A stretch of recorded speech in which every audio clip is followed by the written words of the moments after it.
Hello বন্ধুরা, welcome back with a new video. তো কেমন আছো তোমরা সবাই? আমার তো শরীরটা খুব একটা ভালো না, জ্বর এসেছে, গলার আওয়াজ শুনে বুঝতে পারছো। তো শীতকাল পড়ে গেছে আর বেগুন ভর্তা খাওয়া হবে না, এটা কি কখনো হতে পারে? বাঙালি হয়েছে, বেগুন ভর্তা না খেলে হবেই না শীতকালে।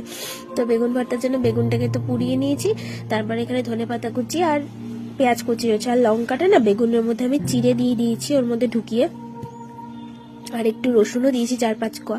এই হচ্ছে বেগুনটাকে পোড়ানোর পরে হয়েছে এরকম অবস্থা। এবার প্রচন্ড গরম লাগছিল, তাই ভাবলাম যে ক্যামেরাটা অফ করে এটাকে ছাড়াতে হবে।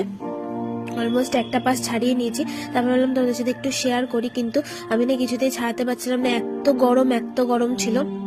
তারপর ভাবলাম এটাকে এখন না ছাড়িয়ে রাখলে পরে হবেও না, তাই অফ ক্যামেরা করে এটাকে ছাড়িয়ে নিয়ে অর্ধেক এরকম ম্যাশ করে রেখেছি। আর এই দেখো, এই যে গোটা গোটা রসুন গুলো তাই বেগুনটার মধ্যে চিড়ে আমি ঢুকিয়ে দিয়েছিলাম। তো বেগুনের মধ্যে রসুন যদি তোমরা পুড়িয়ে ফেলতে পারো বেশ ভালো লাগে, এর সাথে টমেটো পোড়াও অনেকে খায়। তো